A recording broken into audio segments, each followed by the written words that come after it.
Find ourselves on the Garden Terror map today. The friendly team Ragnaros, Jaina, Rainer, Murden, Whitemane. Interesting. The enemy team Yrel, Tassadar, Varian, Rhaegar, and Abathur. I've been playing a lot of Ragnaros off stream. I've actually been really enjoying it.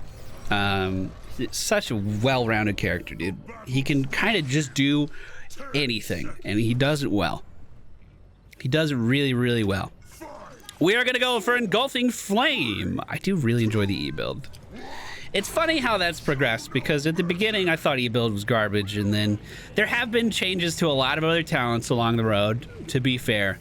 But E-build is just so fun. I love the fact that you can use it not only for yourself, but for your allies as well, giving them movement speed increases. And the more I've played the character, the more comfortable I've gotten with that kind of mentality as well. So hopefully you see me not just using it as a beneficial spell for me, but you also see me helping out our allies with it. The lane clear on Ragnaros is so incredibly good, even out of the gate at level 1. It's fantastic. He can push into towers so early on and start whittling them down. And of course, if the enemy team tries to respond to this, you're fast as fuck. Just leave. Yrel moving down with the top hat to the bottom lane. That means Jimmy should be having a pretty decent time up there by himself. I mean, that's not ideal. I actually don't know how I fare in a matchup versus a Yrel. Probably not good, considering she can get a top hat as well. A lot of this build comes online later in the game. Get off your mount, dude. A lot of our staying power and also our damage comes online later in the game. So I think I'm gonna try to just play a little passively now that we actually have a lane opponent here. And because at the end of the day, the only thing that matters is that you soak XP, right? As long as we're getting all the XP, then we're fine. And of course we can last hit, so we don't even have to go up to the wave. We can last hit with some of our spells. Can I cast my E on? Nope. Ah, you took it! Thief! I can't cast my E on minions, right? I can. I didn't know that. Today I learned. I'm just gonna go back. I already used my sippy cup, so we'll just make sure that we are full health for when this objective starts. We're also gonna pick up Slow Burn, which is going to slow enemies that we hit with our E ability. You could easily go for catching fire, and I think that would be fine too. But we're gonna go for Slow Burn. The objective's up in just 5 seconds. Hopefully I'll be able to gather all of these up and move them to the side. Jim Raider not rotating down for this objective right at the start, so we are going to be a little outnumbered. You know, why do you even need to rotate to the side when you can just kill them all instantly? Why do you need that, I ask? Jimmy is on the way down now. The fight is already started. Taunt Varian moving in on our healer. We're going to send him off with a meatball, getting him moving away. Oh, we're taking too much damage here, boys. All right, I'm gonna go for the channel. Hopefully they continue to hold the line, and it looks like they are just fine. So we're gonna grab this up, get that region globe too, and then go back to our lane. This time we have a we're gonna go this way. I was gonna go for a gank there. I decided that's probably not in my best interest, so we'll just do a very fast clear on this. Look at that lane clear, dude. I think in order to get me to like a hero, you just gotta have really good lane clear. I think that's really all it comes down to. This is a bit adventurous, but I was down to at least a look. Rhaegar was there, ready to defend it. Tassadar and Yrel still in the bottom lane as far as we know. Snap it. Snap it. Snap it.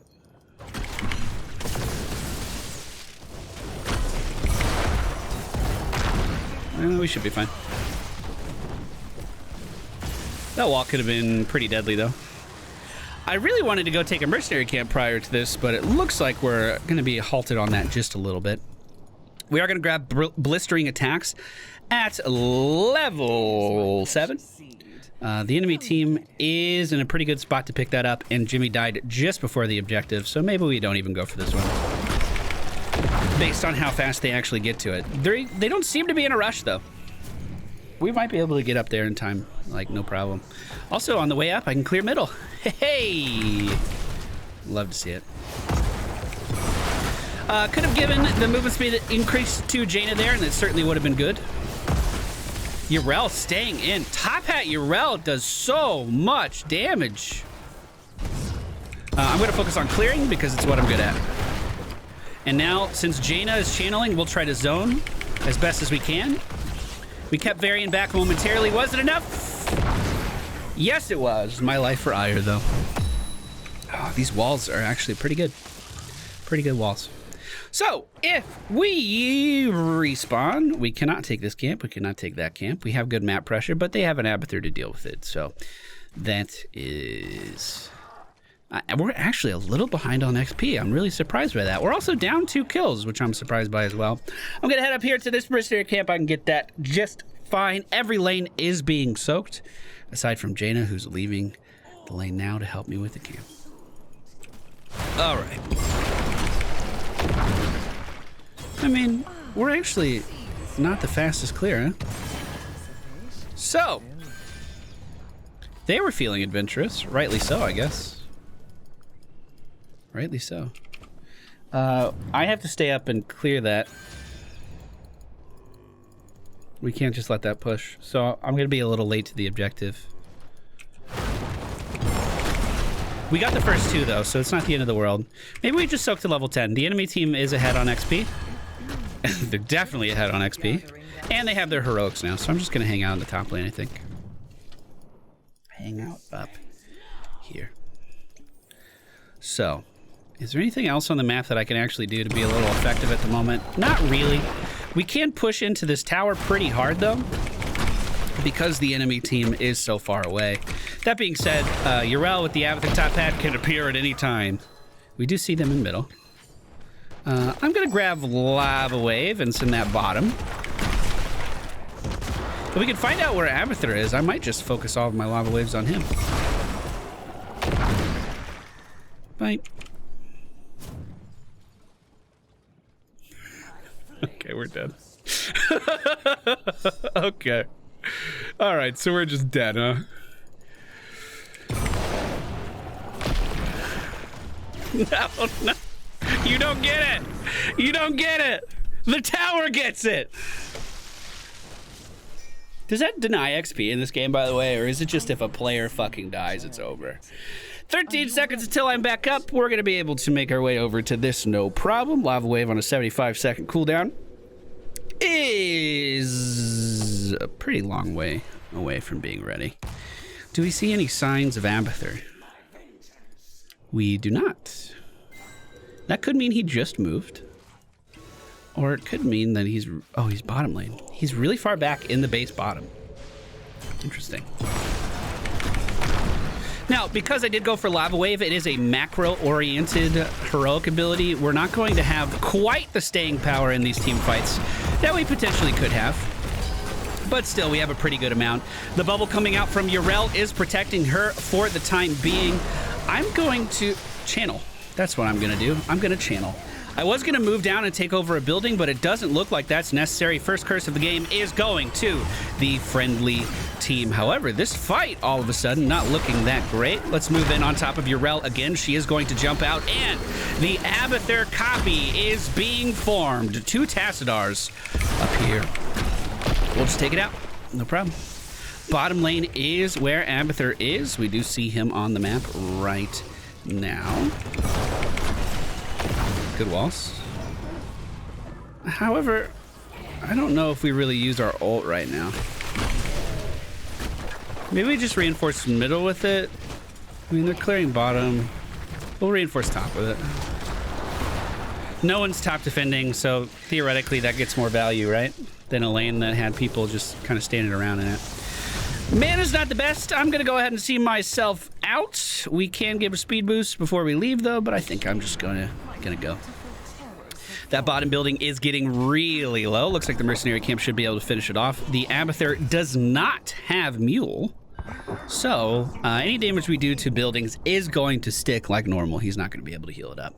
Level 13 is a pretty big level for our build. We are going to be getting shields whenever our E ability deals damage to an adversary, which is pretty nice. Beautiful. Jimmy picking up that camp at the bottom left position. The enemy team. Ooh, good time. Oh, Lord. Oh, God. Oh, stop it. Oh, I don't like the bloodlust at all. I put a meatball down on Tassadar. I think I'm going to become the building here. I am. We'll try to just thwart these guys away. I mean, so this is our trait. It's called Molten Core. It allows us to take over a building with a shit ton of health, and then over 6,657 health at level 13 to be exact. And then over time, that health does get drained away. You gain access to new abilities. Oof, we lost our white main. Hopefully she's back. We shall. Urel jumping in. We can go ahead and deal some damage to her. The instant knockback is going to push me away. But still, that was some good damage. We do scout this at the bottom left position. I would really like to help out. Unfortunately, I was just a second too slow. We do have our lava wave ready to go again. Likely going to be using it on top to keep pressure on that building up there. Although I'm opposed to using it in other locations as well. I don't have my heart set on top. We can clear this out no problem. Clear the wave, get the regen globe. That seed is ready for gathering. We're definitely going to top. Speed boost to our Murden. Roll a meatball in there too. We have Urel jumping in on our back line. We're going to give a move and spinning increase to our white main. Ooh, Tassadar was taking a shit ton of damage there. Has she bubbled already? Doesn't look like it, but I don't think I can follow too much further. We're slowly pushing them back. We're slowly gaining control over this area. By the way, top lane. Woohoo! Pushed all the way up to the keep wall. Movement speed increase for our Muradin to help him get to safety. I cannot do that again. We are completely out of mana here. All right, we are looking at almost being level 16 and being a talent tier up on the enemy team. Movement speed increase. Okay, for real, I cannot do that again. I cannot do that again. We are going to grab Echo Blast, another gigantic talent, another huge power spike for this build that we're running. A second wave of our E ability is going to go off every time we cast it. If we cast our E on an ally, the first explosion will be around them, the second will be around us. If we cast on ourselves, we get both of them. We can double dip in that motherfucker. 30 seconds on our heroic ability being ready to use again. I could take over this building and kind of do pot shots at these guys. In fact, I might do that once it starts. The scary direction. All right. I mean, the range here isn't going to be perfect, but we could poke at him. He'll do a little bit. He'll do a little bit, dude. I just wanted to make sure I was using this more often than I wasn't. You know what I mean? Varian is moving in. However, we can hit him really hard right now. We're going to lava wave middle to keep that pushing back and go try to join our team. Jaina is taken down. Movement speed increase to our white main. Roll the meatball. We have 5 seconds until I can E again. The enemy team is doing a shit ton of damage right now. We're re-engaging. Remember, that's just stealth. Okay, that wall is going to deter me. We are taking a lot of damage. We don't want him to push back in. Hey, bud. I regret that. I regret this decision. I don't regret anything! Hey, there we go. I'm sure something else was happening on the map. Thank you for the great follow-up, white man. I was dead as fuck, dude. I was dead as fuck. We did lava wave middle because they had a mercenary camp pushing up pretty hard there, and hopefully we knocked it back at least a little bit. I am going to try to take this really fast. However, I do need to be right after this because our mana, once again, not looking too great. Okay. Okay. Let's look at our stats. 102,000 siege, 32,000 hero. We have highest XP contribution in the game when the enemy team has an Abathur. So really not too bad. 30 seconds left on both of my big cooldowns. The enemy team did just respawn. We do see Muradin kind of running some interference there. They might just be going for that mercenary camp. Oh, I didn't actually... No, I was channeling. LA. Muradin with great interference. We're going to give him the movement speed. The second one goes to me, remember? Yeah, Force Wall is available. Movement speed again to Muradin. Beautiful. We can take over this building as soon as it's dead and continue this push. Just poke away at these guys. We can also lava wave middle just to reinforce this even more. Like if they don't move, they're actually going to be in a lot of trouble here. Now, will this kill a lot of minions? No, but the idea was that this would make our push even stronger. I think we're going to pick up a second charge of lava wave just because I want to make sure that we're staying ahead in the macro game as much as we can. I'm going to lava wave top, but it looks like this game might be over, my dudes. Nicely done. Nicely done. I tried a game of Bloodlust Rhaegar earlier, and it felt like I wasn't doing anywhere near enough healing to keep my team alive. And we were a mostly auto-attack focused team. I don't know how I feel about Bloodlust there. I mean, 35,000 healing compared to the 87 of our white main. He didn't go for the same build that I did earlier, though, so he did have more healing output from the rest of his kit. Okay, well, feel pretty good about that. 40% of our team's damage to structures on the board. We did, well, over 100,000 siege damage just from what we saw before. 119,000 siege damage, 40,000 hero damage, 13,000 XP contribution, shielding of 16,000, and that's only from level 16 plus. So that wasn't even that much long in the game. Well, I guess we do have a heal on our Q, don't we? All right, so I take a little bit of that back. But such a strong character, dude. I don't know why I didn't start playing Ragnaros more earlier. Obviously, he's level 12. I played him a little bit. That wasn't a secret to me. But recently off stream, I picked him back up, and I've really been enjoying my time with this exact build, in fact. I didn't change too much at all here. There's always going to be a special place in my heart for Meatball Ragnaros. But E-Build just has so much versatility. Like allowing our tank to initiate more. Those E's on Muradin when he was going in just allowed me to give him a speed boost so he could stun, and then I speed boost myself back up to get back in range. It's good shit. It's good shit. Take care, everybody. See you next time.